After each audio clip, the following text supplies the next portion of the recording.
Hello, welcome to my channel. இன்னைக்கு ஒரு டிஃப்ரெண்ட்டான கன்ஸ்ட்ரக்ஷன் தீம் கேக் பார்க்கலாம். இந்த கேக் பண்ணுறதுக்கு ஒரு ஸ்ட்ரக்சர் க்ரியேட் பண்ணியிருக்கேன். அந்த ஸ்ட்ரக்சர் எப்படி பண்ணுறதுன்ற ஷார்ட்ஸ் நான் ஆல்ரெடி போட்டிருக்கேன். 8mm த்ரெட்டட் ராட் தான் யூஸ் பண்ணியிருக்கேன். இந்த ப்ளைவுட் கடையிலேருந்து ப்ளைவுட் வாங்கி அது நடுவில் ஹோல் போட்டு 8mm ஹோல் மாதிரி போட்டு அதுக்கப்புறம் அந்த த்ரெட்டட் ராடை இதில் ஃபிக்ஸ் பண்ணியிருக்கேன். நட்டு வாஷர்லாம் வச்சு அதே மாதிரி ஒரு மெட்டல் பீஸில் ஹோல் போட்டு அதையும் மேலே ஃபிக்ஸ் பண்ணிவிட்டு அதில் இன்னொரு ஹோல் போட்டு அந்த ஹோல்ல இருந்து நம்ம கேக் தொங்குற மாதிரி அப்படிதான் ஸ்ட்ரக்சரை டிசைன் பண்ணியிருக்கேன். இந்த ஷார்ட்ஸோட வீடியோவை வந்து லிங்க் டிஸ்கிரிப்ஷனில் கொடுக்குறேன், அதை செக் பண்ணிக்கோங்க. அந்த மெயின் ராடு 8mm ராடு, அந்த தொங்குற ராட் வந்து 6mm ராடு. அந்த 6mm ராடில் மேலே வந்து ஹூக் வச்சு நான் வெல்ட் பண்ணி எடுத்திருக்கேன். 2 ராட்லேயும் வெல்ட் பண்ணி எடுத்திருக்கேன். அப்போ தான் இந்த மாதிரி தொங்குற மாதிரி நமக்கு கிடைக்கும். இந்த ப்ளைவுட் 4x4 இன்ச்சில் கட் பண்ணி நடுவில் ஒரு ஹோல் பண்ணி எடுத்திருக்கேன். அதை ஃபுல்லாக அலுமினியம் ஃபாயிலில் கவர் பண்ணி எடுத்திருக்கேன். இதில் 6mm ராட் இன்சர்ட் பண்ணி நட் வாஷர் போட்டு ரெடி பண்ணி வச்சுக்கலாம். இது 8 inch கேக்கு, 1/2 kg 8 inch ஸ்கொயர் பேஸில் போட்டு பேக் பண்ணி எடுத்திருக்கேன். அதை வந்து நம்ம 4 பீசஸாக கட் பண்ணிக்கலாம். ஏன்னா நம்மளோட பேஸ் வந்து 4 inchல தான் நம்ம ரெடி பண்ணி வச்சுருக்கோம்.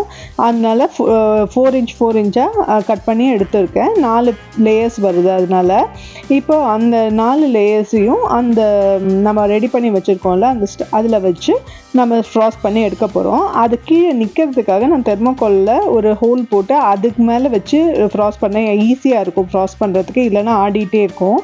இது வந்து ஒரு ஷீட் கேக்கு. இந்த ஷீட் கேக் வந்து 1.5 kgs இருக்குது. இதை வந்து 3 லேயர்ஸாக போட்டு இதை நம்ம வந்து ரெடி பண்ணி எடுத்துக்கலாம். இது வெனிலா கேக் தான், அதனால நான் சுகர் சிரப்பும் வெனிலா க்ரீமும் போட்டு ரெடி பண்ணியிருக்கேன். வெளியே மட்டும் சாக்லேட் க்ரீம் கேட்டாங்க, அதனால இதை ஃபுல்லாகவே வந்து அந்த மாதிரி பண்ணி எடுத்திருக்கேன்.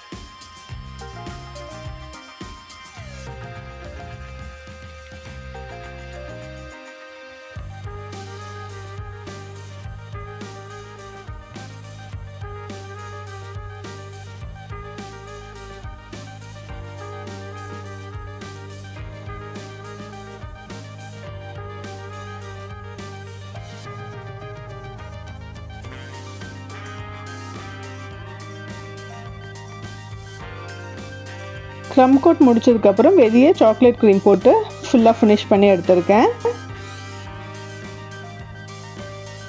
ஏஜ் 3 வந்து மேலே கேக் மேலே வரணும் அப்படின்னு கேட்டிருந்தாங்க. அதனால ஒரு பார்ச்மெண்ட் பேப்பரில் 3 மாதிரி கட் பண்ணி அதை மேலே ஸ்டிக் பண்ணிவிட்டு இதை வந்து சாக்லேட் கேக்கை வந்து ட்ரை பண்ணிவிட்டு அதை வந்து பவுடர் பண்ணி அதை தான் மேலே போட்டு விடுறேன். இந்த பார்ச்மெண்ட் பேப்பரில் பண்ணுறதுனால அப்படியே நம்மளால் எடுத்துட முடியும். அது ஒரு ஸ்டென்சில் மாதிரி யூஸ் பண்ணிக்கலாம். நம்ம ஒரு ப்ரஷ் வச்சு லைட்டாக அதெல்லாம் டஸ்ட் பண்ணி விட்டுட்டோன்னா அந்த இது ஈஸியாக வந்துடும். அதே மாதிரி 3 வந்து நீட்டாக கிடைக்கும் நமக்கு.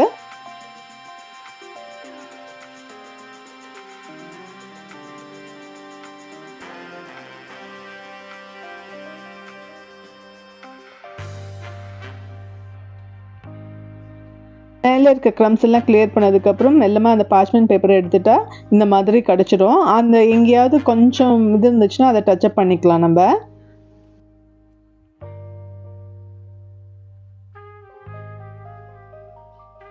கன்ஸ்ட்ரக்ஷன் தீம்ன்றனால கொஞ்சம் கல் மண்ணெல்லாம் வர்றதுக்காக இந்த ஷார்ட்ஸ் சாக்லேட் இருக்கு இல்லையா, அதை க்ரஷ் பண்ணி அந்த கல் எஃபெக்ட் மாதிரி போட்டு விட்டுருக்கேன் மேலே.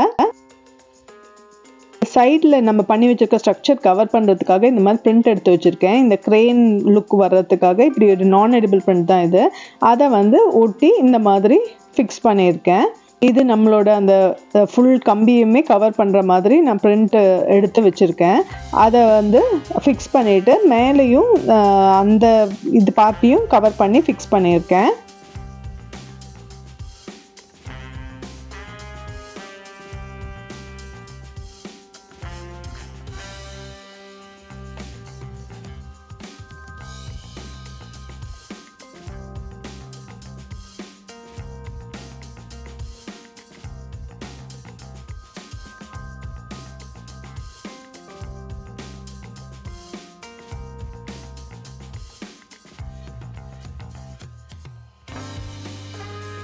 அவ்வளோதான், நம்ம ஸ்ட்ரக்சர் ரெடி ஆயிடுச்சு. இப்போ மேலே தொங்க விடுற கேக்கை நான் ஆல்ரெடி ஃபுல்லாக ரெடி பண்ணி வச்சுட்டேன்.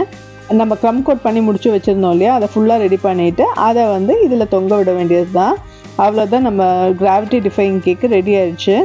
கஸ்டமர் ஏதாவது புதுசாக வேணும் அப்படின்னு கேட்டதுனால இந்த மாதிரி ஒரு கேக் பண்ணி கொடுத்துருந்தேன். கஸ்டமர் ரொம்ப ஹாப்பி ஆயிட்டாங்க. இந்த கேக்கு ஏதாவது டவுட் இருந்துச்சுன்னா கமெண்ட்டில் கேளுங்க, கண்டிப்பாக ஆன்சர் பண்ணுறேன்.